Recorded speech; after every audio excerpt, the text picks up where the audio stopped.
صلو علی الحبیب صلی اللہ تعالی علی محمد صلی اللہ تعالی علیہ وآلہ وسلم۔ الحمدللہ رب العالمین والصلاة والسلام علی سید الانبیاء والمرسلین، اما بعد فاعوذ باللہ من الشیطان الرجیم، بسم اللہ الرحمن الرحیم۔ الصلاۃ والسلام علیک یا رسول اللہ وعلی آلک واصحابک یا حبیب اللہ، الصلاۃ والسلام علیک یا نبی اللہ وعلی آلک واصحابک یا نور اللہ۔ نبی رحمت شفیع امت صلی اللہ تعالی علیہ وآلہ وسلم نے ارشاد فرمایا،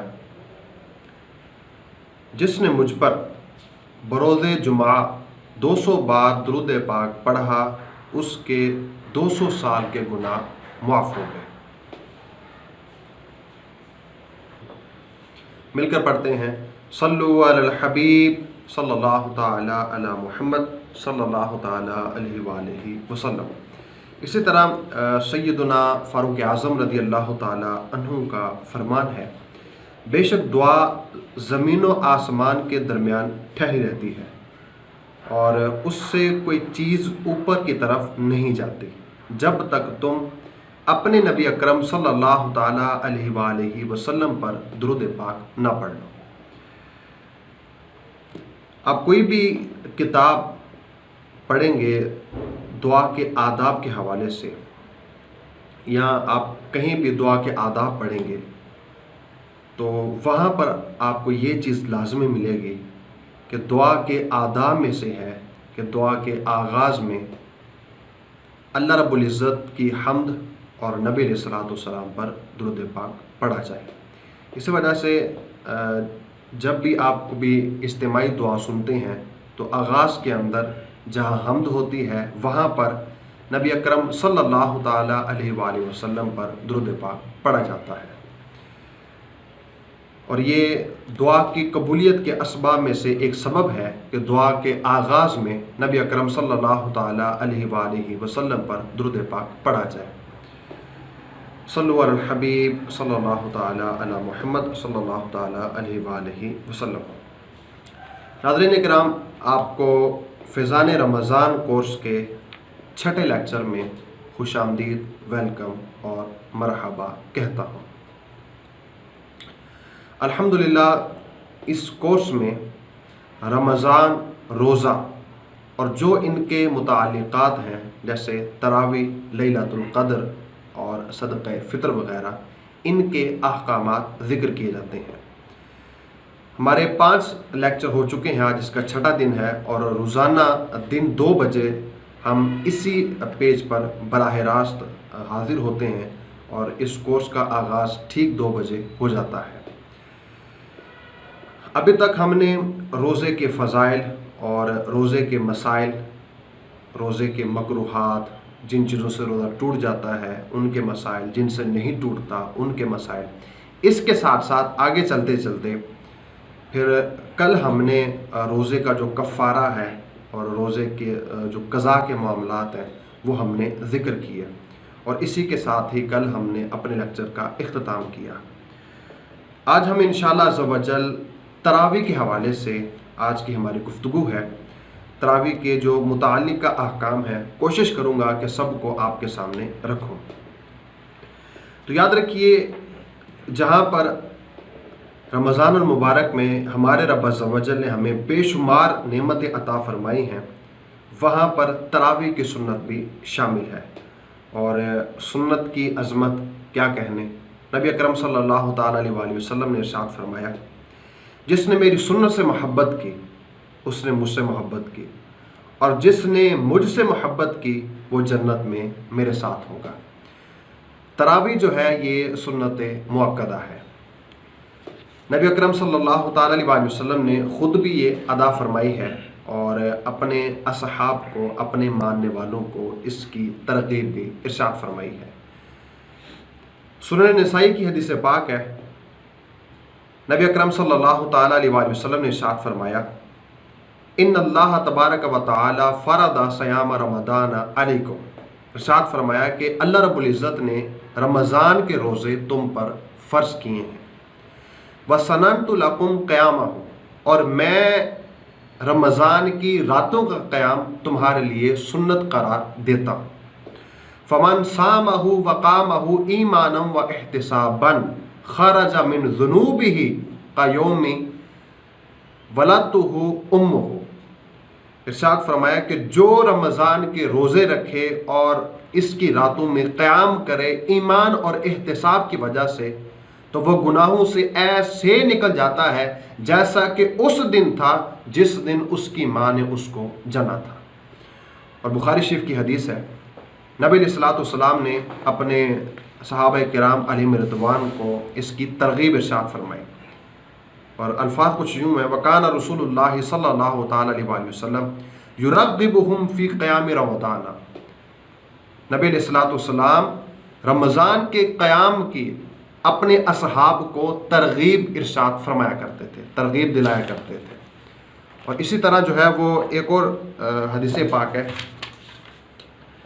حضرت ابو ہریرہ رضی اللہ تعالیٰ عنہ اس کے راوی ہیں، اور مسلم شریف کی حدیث ہے، نبی علیہ السلام نے ارشاد فرمایا: من قام رمضان ایمانا واحتسابا غفر له ما تقدم من ذنبه، جو رمضان میں قیام کرے ایمان اور احتساب کی وجہ سے، غفر له ما تقدم من ذنبه، ارشاد فرمایا اس کے اگلے سب گناہوں کو اللہ رب العزت بخش دیتا ہے۔ سبحان اللہ۔ یاد رکھیے رسول اکرم صلی اللہ تعالیٰ علیہ وسلم، بخاری شریف کی حدیث ہے کہ ایک رات باہر تشریف لائے اور مسجد میں نماز ادا فرمائی۔ لوگوں نے آپ کے پیچھے نماز پڑھی۔ صبح کو لوگوں نے اس کے بارے میں آپس میں بات چیت کی، یعنی جنہوں نے نبی اکرم صلی اللہ تعالیٰ علیہ وسلم کے ساتھ رات کو نماز پڑھی تھی، اگلے دن انہوں نے دیگر جو اپنے دوست احباب تھے، دیگر جو افراد تھے، ان کو بتا دیا۔ پس جب اگلی رات آئی تو پچھلی رات کی بنسبت افراد اور بڑھ گئے۔ نبی اکرم صلی اللہ تعالیٰ علیہ وسلم اس رات پھر تشریف لائے، نماز پڑھی، لوگوں نے آپ کے ساتھ نماز ادا کی۔ صبح کو لوگوں نے آپس میں پھر اس طرح کی گفتگو کی، اور پھر مزید لوگوں کو پتہ چل گیا کہ رات کو نبی علیہ الصلوۃ والسلام نماز پڑھاتے ہیں۔ تیسری رات کو مسجد میں لوگ پہلے سے زیادہ جمع ہو گئے۔ رسول اکرم صلی اللہ تعالیٰ علیہ وسلم باہر تشریف لائے، لوگوں نے آپ کے پیچھے نماز ادا کی۔ تو یہ 3 راتیں نبی علیہ الصلوۃ والسلام تشریف لائے اور لوگوں کو نماز پڑھائی۔ پہلی رات افراد کم تھے، دوسری رات اور بڑھ گئے، اور تیسری رات اور زیادہ بڑھ گئے۔ جب چوتھی رات آئی تو اتنے لوگ جمع ہو گئے کہ ان لوگوں کا مسجد میں سمانا مشکل ہو گیا۔ نبی اکرم صلی اللہ تعالیٰ علیہ وسلم باہر تشریف نہ لائے۔ لوگوں نے نماز پکارا، مگر رسول اکرم صلی اللہ تعالیٰ علیہ وسلم تشریف نہ لائے۔ یہاں تک کہ صبح کی نماز کے لیے جب حضور علیہ الصلوۃ والسلام تشریف لائے اور نماز فجر پڑھائی، نماز فجر پڑھانے کے بعد نبی علیہ الصلوۃ والسلام نے لوگوں کی طرف توجہ فرمائی اور خطبہ ارشاد فرمایا، اور فرمایا تمہارا جو رات کا معاملہ ہے وہ مجھ سے مخفی نہیں ہے، یعنی میں جانتا ہوں کہ رات کیا ہوا، مگر میں ڈرا کہ کہیں یہ نماز جو ہم رات کو پڑھتے ہیں یہ تم پر فرض نہ ہو جائے اور تم اس سے عاجز آ جاؤ۔ تو نبی علیہ الصلوۃ والسلام نے 3 رات آپ صلی اللہ علیہ وآلہ وسلم مسجد میں تشریف لائے، اور تینوں رات آپ نے جو نماز ہے رات کی نماز وہ آپ نے پڑھائی۔ پھر دور چلتا چلتا خلیفہ راشد امیر المؤمنین خلیفہ دوم سیدنا فاروق اعظم رضی اللہ تعالیٰ عنہ کا دور آیا۔ آپ رضی اللہ تعالیٰ عنہ رمضان کی ایک رات مسجد میں تشریف لے گئے، اور دیکھا کہ کچھ لوگ جو ہے وہ امام صاحب کے ساتھ ایک کے پیچھے نماز پڑھ رہے ہیں، کچھ اکیلے پڑھ رہے ہیں، کچھ بیٹھے ہیں، کچھ قیام میں ہیں، یعنی لوگوں کو متفرق پایا، اجتماعی طور پر نہ پایا، ایک جگہ نہ پایا، بلکہ کچھ بیٹھے تھے، کچھ قیام میں تھے، کچھ کسی کی اقتداء میں تھے، کچھ کسی کی اقتداء میں تھے، تو لوگ متفرق تھے، الگ الگ تھے۔ فرمایا میں مناسب جانتا ہوں کہ ان سب کو ایک امام کے ساتھ جمع کر دوں تو بہتر ہے۔ سیدنا فاروق اعظم رضی اللہ تعالیٰ عنہ نے فرمایا کہ میں ان سب کو ایک امام کے پیچھے جمع کر دوں تو بہت بہتر ہے۔ پھر آپ نے اس کا عزم فرمایا اور سب کو ایک امام، اور وہ امام کون تھے؟ ابی بن کعب رضی اللہ تعالیٰ عنہ کے ساتھ اکٹھا کر دیا۔ پھر دوسرے دن تشریف لائے، ملاحظہ فرمایا کہ مسجد میں جتنے بھی افراد تھے وہ سب کے سب حضرت ابی بن کعب رضی اللہ تعالیٰ عنہ کی اقتداء میں سب جو ہے وہ ایک ساتھ امام کے پیچھے جو ہے وہ نماز پڑھ رہے ہیں۔ تو ارشاد فرمایا نعمت البدعۃ ھذہ، ارشاد فرمایا یہ کیا ہی اچھی بدعت ہے۔ بخاری شریف کی یہ حدیث پاک ہے۔ تو آپ کا یہ جملہ نعمت البدعۃ ھذہ، یہ کیا ہی اچھی بدعت ہے، اس سے بہت کچھ ہمیں جو ہے وہ سیکھنے سمجھنے کا موقع ملتا ہے آپ کے اس فرمان سے۔ یاد رکھیے، اس سے پہلے ایک بات اور سمجھیے کہ اللہ عز و جل کے محبوب نبی علیہ الصلوۃ والسلام کو ہمارا کتنا خیال ہے کہ محض اس خوف سے جماعت تراویح پر ہمیشگی نہ فرمائی، یعنی چوتھے دن جو نبی علیہ الصلوۃ والسلام تشریف نہ لائے، صرف اس خوف کی وجہ سے کہ کہیں امت پر فرض نہ ہو جائے اور امت کہیں اس سے عاجز نہ آ جائے۔ اس حدیث پاک سے بعض وساوس کا علاج بھی ہو گیا۔ مثلا تراویح کی باقاعدہ جماعت سرکار نامدار صلی اللہ تعالیٰ علیہ وسلم بھی جاری فرما سکتے تھے، مگر نہ فرمائی، اور یوں اسلام میں اچھے اچھے طریقے رائج کرنے کا اپنے غلاموں کو موقع فراہم کیا۔ جو کام شاہ خیر الانام صلی اللہ تعالیٰ علیہ وآلہ وسلم نے نہیں کیا، وہ کام سیدنا فاروق اعظم رضی اللہ تعالیٰ عنہ نے محض اپنی مرضی سے نہیں بلکہ سرکار نامدار صلی اللہ تعالیٰ علیہ وآلہ وسلم نے تا قیامت اچھے اچھے کام جاری کرتے رہنے کی اپنی حیات ظاہری میں ہی اجازت مرحمت فرما دی۔ نبی اکرم صلی اللہ تعالیٰ علیہ وآلہ وسلم کا مسلم شریف میں یہ فرمان موجود ہے۔ ارشاد فرمایا جو کوئی اسلام میں اچھا طریقہ جاری کرے اس کو اس کا ثواب ملے گا۔ جو اسلام میں اچھا طریقہ جاری کرے اس کو اس کا ثواب ملے گا، اور اس کا بھی جو بعد میں اس پر عمل کریں گے، اپنا ثواب تو ملے گا، اس طریقے پر بعد میں جتنے بھی افراد عمل کریں گے سب کا ثواب اس کو بھی ملے گا جس نے وہ طریقہ جاری کیا تھا۔ اور جو شخص اسلام میں برا طریقہ جاری کرے اس پر اس کا گناہ بھی ہے جو اس نے طریقہ جاری کیا، اور بعد میں جتنے بھی افراد اس برے عمل پر، اس برے کام پر عمل کریں گے، اس غلط کام پر عمل کریں گے، یہ جاری کرنے والے شخص کو ان سب کے برابر بھی گناہ ملے گا۔ اس حدیث پاک سے معلوم ہوا قیامت تک اسلام میں اچھے اچھے نئے طریقے جاری کرنے کی اجازت ہے، اور الحمدللہ عز و جل یہ اچھے طریقے جاری کیے بھی جا رہے ہیں۔ مثال کے طور پر کچھ مثالیں عرض کرتا ہوں۔ سیدنا فاروق اعظم رضی اللہ تعالی عنہ نے تراویح کی باقاعدہ جماعت کا اہتمام کیا، اور اس کو آپ نے خود ہی فرمایا نعمت البدعۃ ھذہ، یہ کیا ہی اچھی بدعت ہے۔ اس سے یہ بھی معلوم ہوا کہ سرکار مدینہ صلی اللہ تعالی علیہ وآلہ وسلم کے وصال ظاہری کے بعد صحابہ کرام علیہم رضوان بھی جو نیا اچھا کام جاری کریں وہ بھی بدعت حسنہ کہلائیں گے۔ نمبر 2، مسجد میں امام کے لیے طاق نما محراب نہیں ہوتی تھی۔ سب سے پہلے حضرت سیدنا عمر بن عبدالعزیز رضی اللہ تعالی عنہ نے مسجد نبوی شریف میں محراب بنانے کی سعادت حاصل کی۔ اس نئی ایجاد یعنی اس بدعت حسنہ کو اس قدر مقبولیت حاصل ہوئی کہ دنیا بھر کے اندر مسجد کی جو علامات ہے، مسجد کی جو پہچان ہے، اس میں سے ایک پہچان جو ہے وہ محراب کا ہونا بھی ہے۔ اسی طرح مساجد پر گنبد و مینار بنانا بھی بعد کی ایجاد ہے۔ نبی علیہ الصلوۃ والسلام کے زمانے میں تو مساجد میں مینار اور یہ گنبد وغیرہ تو نہیں تھے۔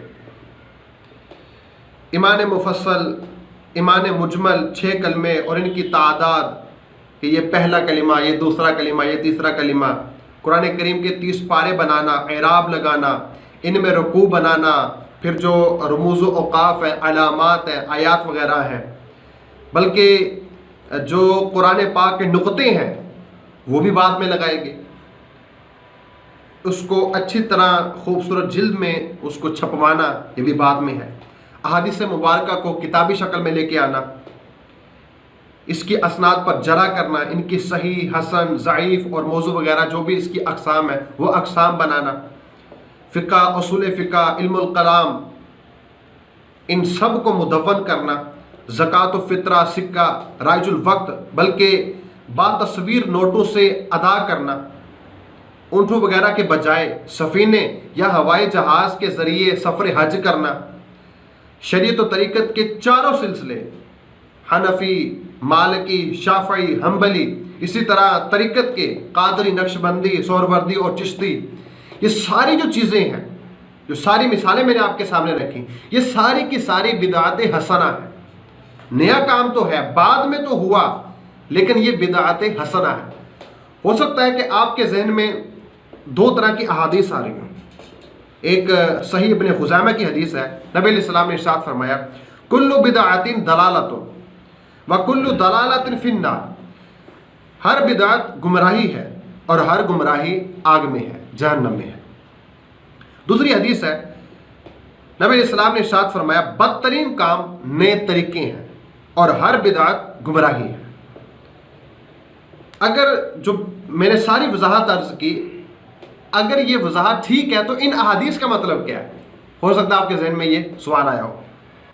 اس کا جواب یہ ہے کہ دونوں احادیث مبارکہ بالکل حق ہیں، بالکل درست ہیں، اور یہاں جو بدعت کا ذکر ہے اس سے مراد بدعت سیاح ہے، بدعت حسنہ نہیں ہے.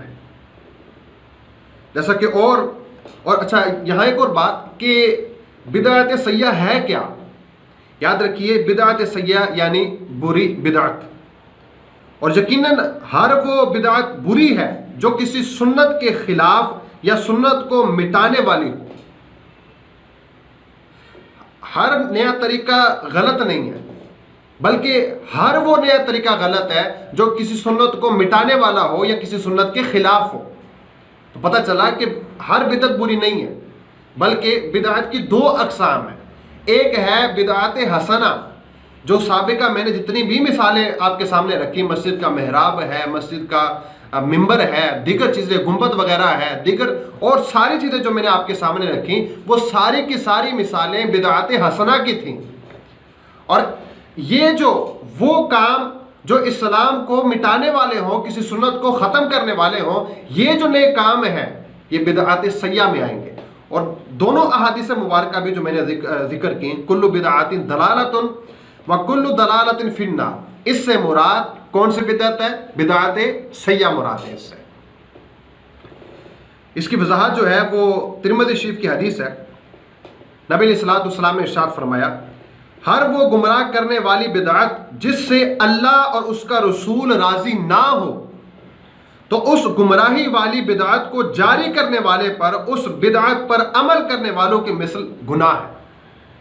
اسے گناہ مل جانا لوگوں کے گناہوں میں کمی نہیں کرے گا. یعنی جو غلط طریقہ، برا طریقہ ایجاد کرے گا، بعد میں جتنے بھی افراد اس پر عمل کریں گے، جو عمل کرے گا اس کو بھی گناہ ملے گا، مگر جس نے طریقہ ایجاد کیا تھا اس کو بھی ان سب کے برابر گناہ ملے گا. بالکل اسی طرح جو میں نے مسلم شریف کی حدیث آپ کے سامنے رکھی کہ جو اچھا طریقہ ایجاد کرے گا، بعد میں جتنے بھی اس پر عمل کریں گے سب کو اجر ملے گا، سب کو ثواب ملے گا، لیکن ان سب کے برابر جس نے اچھا طریقہ جاری کیا اس کو بھی ثواب ملے گا. دوسری ایک اور حدیث ہے بخاری شریف کی، نبی علیہ السلام نے ارشاد فرمایا من احدث فی امرنا ھذا ما لیس فیہ فہو رد. فرمایا یعنی جو ہمارے دین میں ایسی نئی بات نکالے جو اس کی اصل میں سے ہی نہ ہو، وہ نئی بات مردود ہے. ان احادیث مبارکہ سے معلوم ہوا کہ ایسی نئی بات جو سنت سے دور کر کے گمراہ کرنے والی ہو، جس کی اصل دین میں نہ ہو، وہ بدعت سیاح یعنی بری بدعت ہے. جبکہ دین میں ایسی نئی بات جو سنت پر عمل کرنے میں مدد کرنے والی ہو یا جس کی اصل دین سے ثابت ہو، وہ بدعت حسنہ یعنی بدعت اچھی بدعت ہے. حضرت سیدنا شیخ عبدالحق محدث دہلوی رحمۃ اللہ علیہ حدیث پاک کل بدعت دلالۃ وکل دلالۃ فی النار کے تحت فرماتے ہیں جو بدعت اصول اور قواعد سنت کے موافق اور اس کے مطابق قیاس کی ہوئی ہو، یعنی شریعت و سنت سے نہیں ٹکراتی، اس کو بدعت حسنہ کہتے ہیں، اور جو اس کے خلاف ہو وہ بدعت گمراہی کہلاتی ہے۔ تو یہ ساری چیزیں جو ہے وہ بدعت کے تعلق سے آپ کے سامنے رکھیں، بدعت کی تعریف، بدعت کی اقسام اور ان دونوں کی امثلہ آپ کے سامنے رکھیں۔ اور آغاز ہم نے کہاں سے کیا؟ فاروق اعظم رضی اللہ تعالی عنہ کے قول سے، کہ آپ نے جب وہ تراویح کا وہ اہتمام دیکھا، جماعت کا اہتمام دیکھا، تو کیا ارشاد فرمایا؟ کیا ہی اچھی بدعت ہے، کیا ہی اچھی بدعت ہے۔ صلو علی الحبیب صلی اللہ تعالی علی محمد صلی اللہ تعالی علیہ وآلہ وسلم۔ اب آئیے، تراویح کی رکعتیں کتنی ہیں؟ یاد رکھیے، تراویح کی جو رکعتیں ہیں یہ 20 ہیں، 20 عدد تراویح کی رکعتیں ہیں۔ اس حوالے سے میرے پاس کتاب موجود ہے، مفتی ہاشم خان العطاری المدنی دامت برکاتہ علیہ کی کتاب ہے، احکام تراویح و اعتکاف مع 20 تراویح کا ثبوت۔ اس میں آپ نے بہت سارے اقوال، صحابہ رضی اللہ عنہم کے اقوال، تابعین کے اقوال اور بزرگوں کے اقوال جمع کیے ہیں اور احادیث کو ذکر کیا ہے، جس میں 20 تراویح کا ثبوت ہے۔ تو 3 احادیث میں عرض کرتا ہوں۔ پہلی حدیث جو ہے وہ مصنف ابن ابی شیبہ کی حدیث ہے، اور یہی حدیث المعجم الکبیر کے اندر بھی ہے اور سنن الکبریٰ کے اندر بھی ہے۔ حضرت عبداللہ ابن عباس رضی اللہ تعالیٰ عنہ اس کے راوی ہیں۔ آپ فرماتے ہیں ان رسول اللہ صلی اللہ تعالیٰ علیہ وآلہ وسلم کان یصلی فی رمضان 20 رکعۃ والوتر، یعنی نبی اکرم صلی اللہ تعالیٰ علیہ وآلہ وسلم رمضان میں 20 رکعتیں تراویح اور وتر ادا فرماتے تھے۔ دوسری حدیث حضرت جابر بن عبداللہ رضی اللہ تعالیٰ عنہ اس کے راوی ہیں، فرماتے ہیں خرج النبی صلی اللہ تعالیٰ علیہ وآلہ وسلم ذات لیلۃ فی رمضان فصلی الناس 24 رکعۃ واوتر ب3۔ نبی اکرم صلی اللہ تعالیٰ علیہ وآلہ وسلم رمضان کی ایک رات تشریف لائے اور لوگوں کو 24 رکعتیں پڑھائیں، 4 عشاء کے فرض اور 20 جو ہے وہ تراویح کی رکعتیں، اور 3 وتر آپ صلی اللہ تعالیٰ علیہ وآلہ وسلم نے پڑھائے۔ تیسری حدیث صحابی رسول سعید بن یزید رضی اللہ تعالیٰ عنہ فرماتے ہیں کانوا یقومون علی عہد عمر بن الخطاب رضی اللہ تعالیٰ عنہ فی شہر رمضان ب20 رکعۃ، یعنی سیدنا فاروق اعظم رضی اللہ تعالیٰ عنہ کے دور میں جو افراد قیام کرتے تھے رمضان کی راتوں میں، وہ 20 رکعتیں ادا فرماتے تھے۔ وَقَانُوا يَقْرَؤُونَ بِالْمَعِينِ، اور ان رکعتوں کے اندر وہ 100 آیات پڑھتے تھے قرآن مجید کی۔ وَقَانُوا يَتَوَكَّؤُونَ عَلَىٰ أَسِيِّهِمْ فِي عَهْدِ عثمان بن عفان رضی اللہ تعالی عنہ من شدت القیام، اور امیر المؤمنین سیدنا عثمان غنی رضی اللہ تعالی عنہ کے دور میں شدت قیام کی وجہ سے اپنی لاٹھیوں کا سہارا لوگ لیا کرتے تھے۔ یعنی جس طرح وہ سیدنا فاروق اعظم رضی اللہ تعالی عنہ کے دور کے اندر 20 تراویح پڑھا کرتے تھے، اسی طرح سیدنا عثمان غنی رضی اللہ تعالی عنہ کے دور میں بھی لوگ رات کو قیام کیا کرتے تھے اور 20 رکعتیں پڑھا کرتے تھے۔ مزید تفصیل کے لیے آپ اس کتاب کا بھی مطالعہ کر سکتے ہیں۔ صلو علی الحبیب صلی اللہ تعالی علی محمد صلی اللہ تعالی علیہ وآلہ وسلم۔ اب آئیے، تراویح کے حوالے سے 2 باتیں میں اہم آپ سے کرنا چاہوں گا، جو کہ مروجہ ہیں، ہوتی ہیں لیکن ہونی نہیں چاہیے۔ پہلی بات تراویح کے تعلق سے وہ ہے حافظ صاحب کی قراءت کا درست ہونا۔ یاد رکھیے، جس طرح قرآن پاک نازل ہوا اس کو اس طرح پڑھنا لازمی اور ضروری ہے، اور اس کا خلاف کرنا لحن جلی کہلاتا ہے۔ 2 طرح کا عمل قراءت میں نماز کو توڑ دیتا ہے۔ 2 طرح کی کوتاہی قراءت کے اندر کرنے سے نماز مفسد ہو جاتی ہے، نماز ٹوٹ جاتی ہے۔ وہ دو طرح کا عمل ملاحظہ کیجئے۔ نمبر 1، قرآن پاک میں کچھ بڑھا دینا یا کچھ کم کر دینا۔ قرآن پاک میں کچھ بڑھا دینا یا کچھ کم کر دینا۔ میں انشاءاللہ اس کی مثال کے ذریعے بھی میں اس کی وضاحت عرض کرتا ہوں۔ دوسری بات، قرآن پاک کے کسی حرف کو دوسرے حرف سے بدل دینا۔ دونوں باتیں یاد رکھیے۔ پہلی بات، کچھ بڑھا دینا، یعنی جو قرآن پاک میں جو آیت کے اندر جو حرف نہیں ہے وہ اس میں ایڈ کر دینا، اور جو آلریڈی اس کے اندر موجود ہے اس کو نکال دینا۔ کچھ بڑھا دینا یا کچھ کم کر دینا، ایک بات۔ دوسری بات کہ کسی حرف کو دوسرے حرف سے بدل دینا۔ دونوں کی مثالیں عرض کرتا ہوں۔ ناظرین کرام، ایک لفظ ہے عالم، ہمارے پاس وائٹ بورڈ بھی ہے، اس کی صورت سے مزید انشاءاللہ عز و جل آپ کو سمجھنے میں آسانی رہے گی۔ ایک لفظ ہے عالم، یہ 4 حروف پر مشتمل ہے، عین الف لام میم، عالم۔ اچھا، ایک ہے علم، یعنی عین لام میم، یہ 3 پر مشتمل ہے، عین کے اوپر زبر ہے، لام کے نیچے زیر ہے، علم۔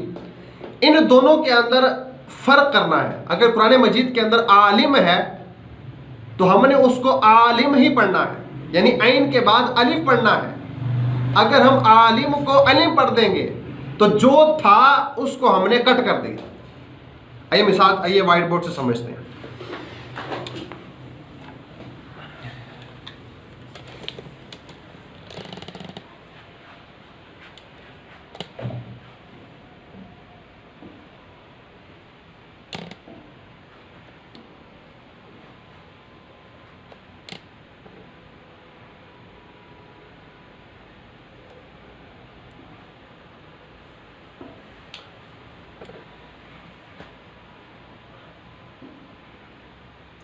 یاد رکھیے، لہن جلی جو ہے وہ اس سے نماز ٹوٹ جاتی ہے۔ اب اس کی 2 صورتیں میں عرض کرتا ہوں۔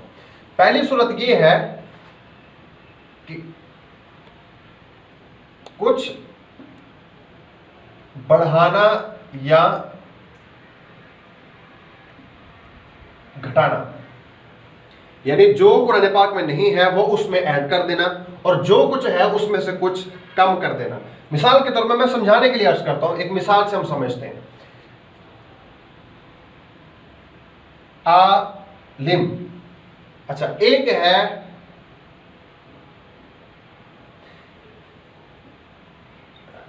قرآن مجید کے اندر موجود ہے عالم، اگر عالم کی جگہ ہم پڑھیں گے علم، اور دونوں کے درمیان فرق کیا ہے کہ یہاں پر عین کے بعد علم موجود ہے، جبکہ یہاں پر عین کے بعد علم موجود نہیں ہے بلکہ لام ہے۔ ان دونوں کے اندر فرق کرنا ضروری ہے۔ اگر اس کی جگہ علم پڑھ دیں گے تو جو تھا وہ ہم نے کٹ کر دیا، اور اگر مثال کے طور پر قرآن مجید میں علم موجود ہے اور ہم نے علم کی جگہ عالم پڑھ دیا تو جو نہیں تھا وہ ہم نے ایڈ کر دیا۔ تو کچھ بڑھانا یا گھٹانا یہ لہن جلی ہے، اس سے نماز جو ہے وہ ٹوٹ جائے گی۔ اب یہاں میں عرض کرتا ہوں کہ جو الف ہوتا ہے اس کو 2 حرکات کے برابر اس کو کھینچ کر پڑھتے ہیں، یعنی اس کو عالم پڑھیں گے، کھینچیں گے، اس کو عین کو جو ہے وہ کھینچ کر پڑھیں گے، یعنی یہ کھڑی حرکات کے یہ برابر ہوتا ہے، اس کو کھینچ کر پڑھتے ہیں۔ اچھا، اس کو کھینچ کر نہیں پڑھا اور جلدی جلدی کے اندر اس کو علم پڑھ دیا تو جو تھا اس کو نکال دیا، اور اس سے جو ہے وہ نماز ٹوٹ جائے گی۔ اب دوسری صورت میں عرض کرتا ہوں۔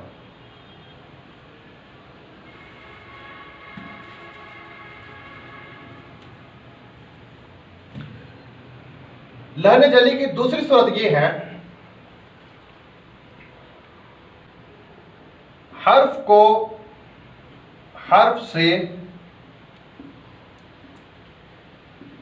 بدل دینا، حرف کو حرف سے بدل دینا۔ 29 حروف ہیں جن میں سے 16 حروف ایسے ہیں جو آپس میں ملتے جلتے ہیں۔ مثال کے طور پر ہا اور ہا، مثال کے طور پر سا، سین، صاد، یہ آپس میں ملتے جلتے ہیں، یہ دونوں آپس میں ملتے جلتے ہیں، اور یہ تینوں آپس میں ملتے جلتے ہیں۔ اسی طرح عین اور الف یہ آپس میں ملتے جلتے ہیں، اور بھی اسی طرح کے حروف ہیں، جیسے مثال کے طور پر تا ہے اور تا ہے، یہ بھی آپس میں ملتے جلتے ہیں۔ تو 29 حروف میں سے 16 حروف ایسے ہیں جو آپس میں ملتے جلتے ہیں. اب جو حروف آپس میں ملتے جلتے ہیں ان کے مابین ہم نے فرق کرنا ہے. مثال کے طور پر جہاں پر ہے سین ہے وہاں پر ہم نے سا پڑھ دیا تو حرف کو حرف سے ہم نے بدل دیا, اور حرف کو حرف سے بدلنا لہن جلی ہے, اور لہن جلی جو ہے یہ حرام ہے. اس سے ہم نے بچنا ہے. حرف کو حرف سے بدل دینے سے ہم نے بچنا ہے, بلکہ جو جہاں پر حرف ہے اس کی رعایت کرتے ہوئے ہم نے وہی پڑھنا ہے. اچھا پتہ کیسے چلے کہ سین اور سا میں کیا فرق ہے, اور صاد کے اندر کیا فرق ہے, اسی طرح عین اور الف کے اندر کیا فرق ہے, تا اور تا کے اندر کیا فرق ہے؟ تو یہ کچھ سمجھنے کے لیے آپ کو جو ہے وہ دعوت اسلامی کے مدرسۃ المدینہ برائے بالغان اس کے اندر آپ کو داخلہ لینا ہوگا. یہ الحمدللہ دعوت اسلامی کا بڑا ہی پیارا شعبہ ہے, اور ایک بڑی تعداد کے اندر دنیا بھر کی مساجد میں عام طور پر نماز عشاء کے بعد یا نماز فجر کے بعد جہاں پر آسانی ہو, بعض جگہ نماز عشاء کے بعد آسانی رہتی ہے اور بعض جگہ پر نماز فجر کے بعد آسانی رہتی ہے, تو ایک قاری صاحب الحمدللہ اہتمام کے ساتھ وہاں کے جو بالغ افراد ہیں, بڑے افراد ہیں, کیونکہ چھوٹے افراد بھی ہوں گے تو وہاں پر بڑے بیٹھنے سے شرماتے ہیں, لہٰذا الحمدللہ دعوت اسلامی نے اس چیز کا اہتمام کیا کہ مدرسۃ المدینہ برائے بالغان کو الگ سے کر لیا, یہ ایک ڈپارٹ ہی الگ کر دیا, تاکہ جو بڑے افراد ہیں جنہوں نے اس انداز سے وہ قرآن پاک نہیں پڑھا کہ وہ اچھے انداز سے تجوید کے ساتھ, تو ان کو یہ ایک موقع دیا ہے کہ وہ ابھی بھی پڑھ لیں. تو آپ کے قریب اگر آپ نے قرآن پاک کو اس انداز سے تجوید کے ساتھ مدنی قاعدے کو اچھے انداز سے نہیں پڑھا تو آپ مدرسۃ المدینہ میں داخلہ لیجئے اور اپنے قرآن مجید کو درست کر لیجئے.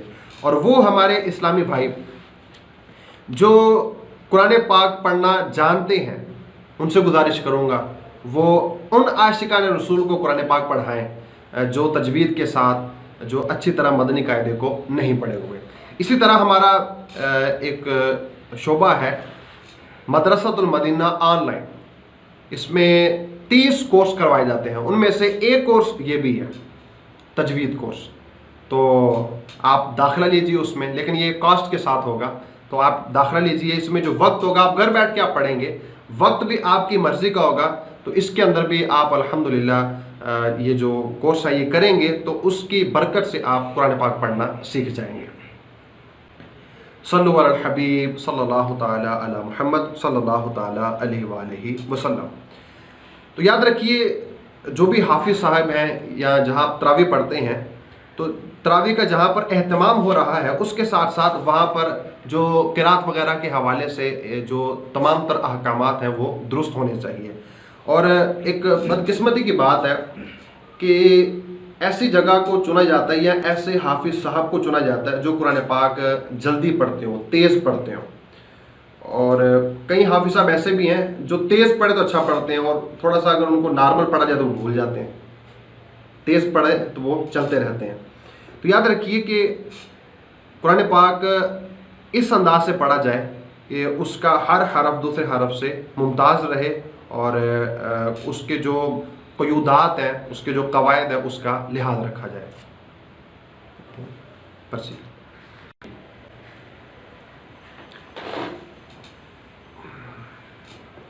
صلو علی الحبیب صلی اللہ تعالی علی محمد صلی اللہ تعالی علیہ وآلہ وسلم.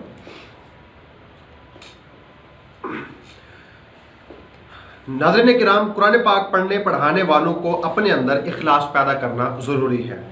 اگر حافظ اپنی تیزی دکھانے, خوش آوازی کی داد پانے اور نام چمکانے کے لیے قرآن کریم پڑھے گا تو ثواب تو دور کی بات, یہ تو حب جا ہے اور یہ تو گناہوں میں پڑ جائے گا.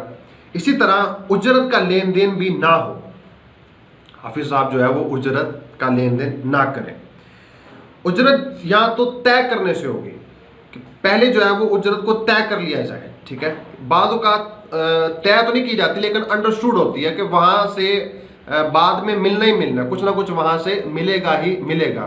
تو یہ طے تو نہیں کیا لیکن یہ انڈرسٹوڈ ہے کہ وہاں پڑھائیں گے تو ملے گا ہی ملے گا. اجرت اور رقم کا نام نہیں ہے, بعض اوقات کپڑے وغیرہ ملتے ہیں, اناج وغیرہ مل جاتا ہے بعض جگہوں پر, خاص طور پر جو پسماندگا دیہات ہوتے ہیں ان میں وہ رقم نہیں دیتے بلکہ اناج وغیرہ دے دیتے ہیں۔ اور اگر حافظ صاحب نیت کے ساتھ صاف صاف کہہ دیں کہ میں کچھ نہیں لوں گا، یا پڑھانے والا کہہ دے کہ میں کچھ نہیں دوں گا، تو پھر ٹھیک ہے، پھر وہ حافظ صاحب پڑھا سکتے ہیں۔ اعلیٰ حضرت رحمۃ اللہ تعالیٰ علیہ کی بارگاہ میں اجرت دے کر میت کے اصال ثواب کے لیے ختم قرآن اور ذکر اللہ کروانے سے تعلق سے ایک فتویٰ، ایک استفتاء پیش ہوا، تو جواباً ارشاد فرمایا تلاوت قرآن و ذکر الہی پر اجرت لینا دینا دونوں حرام ہے، اور جو لے رہا ہے اور جو دے رہا ہے دونوں گناہگار ہوتے ہیں، اور جب یہ فعل حرام کے مرتکب ہیں تو ثواب کس چیز کا اموات یعنی مرنے والوں کو بھیجیں گے؟ گناہ پر ثواب کی امید اور زیادہ سخت و اشد حرام ہے۔ اگر لوگ چاہیں کہ اصال ثواب بھی ہو اور طریقہ جائزہ شرعیہ بھی حاصل ہو، یعنی شرعاً جائز بھی رہے، تو اس کی صورت یہ ہے کہ پڑھنے والوں کو گھنٹے 2 گھنٹے کے لیے نوکر رکھ لیں، ملازم رکھ لیں، اور تنخواہ اتنی دیر کی ہر شخص کی مقرر کر دیں۔ مثلا پڑھانے والا کہے کہ میں نے تجھے آج فلاں وقت سے فلاں وقت کے لیے اس اجرت پر یعنی اتنے پیسوں پر ملازم رکھا، جو کام چاہوں گا لوں گا، وہ کہے میں نے قبول کیا، اب وہ اتنی دیر کے واسطے ملازم ہو گیا، جو کام چاہے لے سکتا ہے۔ اس کے بعد اس سے کہے فلاں میت کے لیے اتنا قرآن عظیم یا اس قدر کلمہ طیبہ یا درود پاک پڑھ دو، یہ صورت جواز کی ہے، یعنی اس صورت کے اندر جو اجرت ہے وہ جائز ہو جائے گی۔ اس مبارک فتوے کی روشنی میں تراویح کے لیے حافظ صاحب کی بھی ترکیب ہو سکتی ہے۔ مثلا مسجد کمیٹی والے اجرت طے کر کے حافظ صاحب کو ماہ رمضان المبارک میں نماز عشاء کے لیے امامت پر رکھ لیں، اور حافظ صاحب بالتبع یعنی ساتھ ہی ساتھ تراویح بھی پڑھا دیا کریں، کیونکہ رمضان المبارک میں تراویح بھی نماز عشاء کے ساتھ ہی شامل ہوتی ہے۔ ایک تو طریقہ یہ ہے کہ نماز عشاء کے لیے ان کو رکھ لیں اور اس پر ان کو جو ہے وہ اجرت دیں، اور حافظ صاحب بالتبع جو ہے نماز عشاء کے ساتھ تراویح بھی پڑھا دیا کریں۔ ایک تو صورت یہ ہے۔ دوسری صورت یہ ہے کہ ماہ رمضان المبارک میں چونکہ رات کو نماز عشاء اور اس کے بعد تراویح، یہ تقریباً 1.5 گھنٹے کا یہ وقفہ ہے، 1.5 سے 2 گھنٹے کا، تو رمضان المبارک میں روزانہ 2 یا 3 گھنٹے کے لیے مثال کے طور پر رات جو ہے وہ 8 تا 11 حافظ صاحب کو ملازمت کی آفر جو ہے وہ کرتے ہوئے کہیں کہ ہم جو کام دیں گے وہ کرنا ہوگا، اور تنخواہ بھی معین کر دیں کہ اتنی جو ہے وہ تنخواہ ہوگی۔ اگر حافظ صاحب منظور فرما لیں تو وہ ملازم ہو گئے۔ اب روزانہ حافظ صاحب کی ان 3 گھنٹوں کے اندر ڈیوٹی لگا دیں کہ وہ تراویح پڑھا دیا کریں۔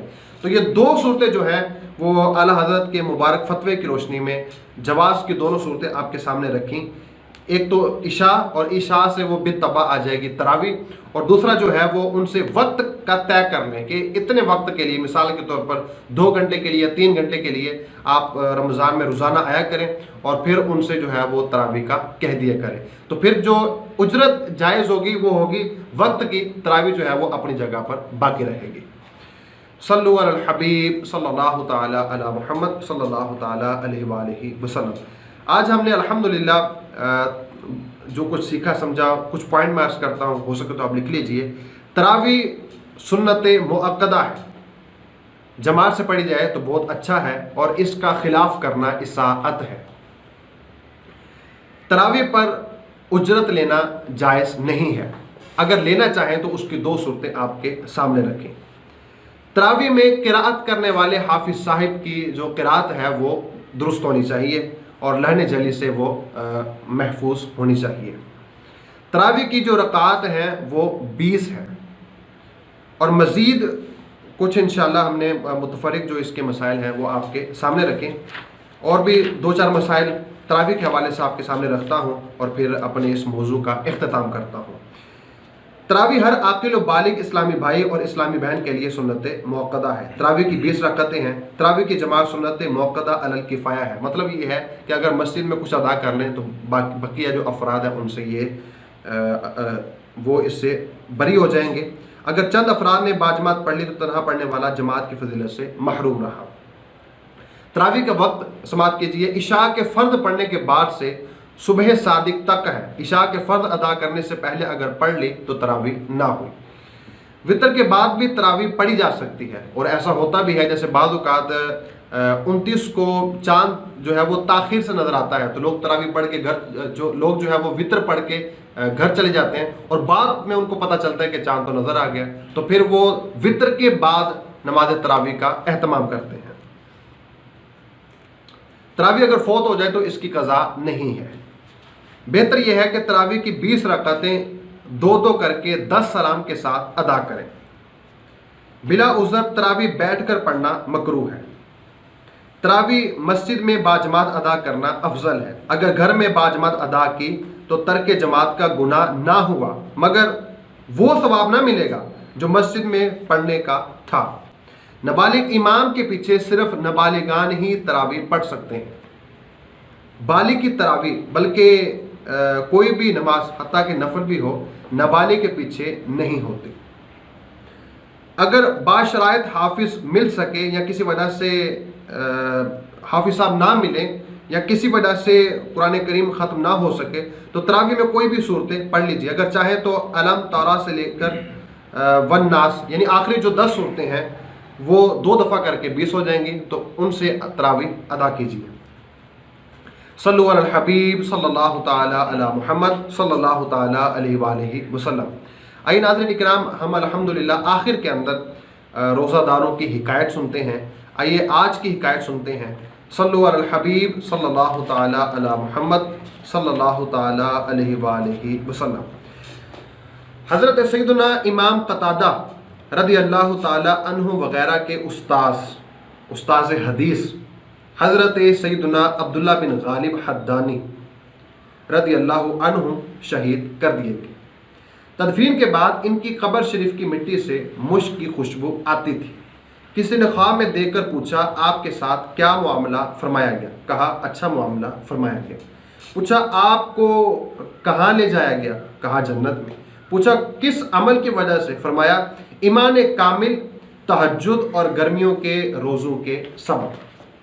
پھر پوچھا آپ کی قبر سے مشک کی خوشبو کیوں آ رہی ہے؟ جواب دیا یہ میری تلاوت اور روزوں میں پیاس کی خوشبو ہے۔ اللہ رب العزت کی ان پر رحمت ہو اور ان کے صدقے ہماری بے حساب مغفرت ہو۔ پیارے پیارے اسلامی بھائیوں، اس طرح حضرت سیدنا امام بخاری رحمۃ اللہ علیہ کی قبر انور کی مٹی سے بھی مشک کی خوشبو آتی تھی۔ بار بار قبر پر مٹی ڈالی جاتی تھی مگر لوگ خوشبو کی وجہ سے تبرکاً اٹھا لے جاتے تھے۔ صاحب دلائل الخیرات حضرت شیخ سید محمد بن سلیمان جزولی رحمۃ اللہ علیہ کی قبر منور بھی معطر تھی اور اس سے کستوری کی خوشبو کی لپٹیں آتی تھیں، کیونکہ آپ زندگی میں کثرت سے درود پاک پڑھا کرتے تھے۔ انتقال کے 77 برس کے بعد کسی سبب سے سوس سے مراکش میں منتقل کرنے کے لیے جب قبر کشائی کی گئی تو آپ رحمۃ اللہ تعالی علیہ کا جسم مبارک بالکل صحیح و سالم تھا، حتیٰ کہ کفن تک بوسیدہ نہیں ہوا تھا۔ وفات سے قبل آپ رحمۃ اللہ علیہ نے داڑھی مبارک کا خط بنوایا تھا، وہ ایسے ہی تھا جیسے آج ہی بنوایا ہو۔ یہاں تک کہ کسی نے امتحان آپ رحمۃ اللہ علیہ کے رخسار مبارک پر انگلی رکھ کر دبایا تو اس جگہ سے خون ہٹ گیا اور جہاں دبایا تھا وہ جگہ سفید سی ہو گئی، یعنی زندہ انسانوں کی طرح خون بھی جسم میں روا دوا تھا۔ جبیں میلی نہیں ہوتی بدن میلا نہیں ہوتا، غلامان محمد کا کفن میلا نہیں ہوتا۔ صلو علی الحبیب صلی اللہ تعالی علی محمد صلی اللہ تعالی علیہ وآلہ وسلم۔ اجازت دیجیے انشاءاللہ عز و جل کل فیضان رمضان کورس کے آخری دن کے ساتھ حاضر ہوں گے۔ مدنی چینل دیکھتے رہیے، مدنی مذاکرہ دیکھتے رہیے۔ صلو علی الحبیب صلی اللہ تعالی علی محمد صلی اللہ تعالی علیہ وآلہ وسلم۔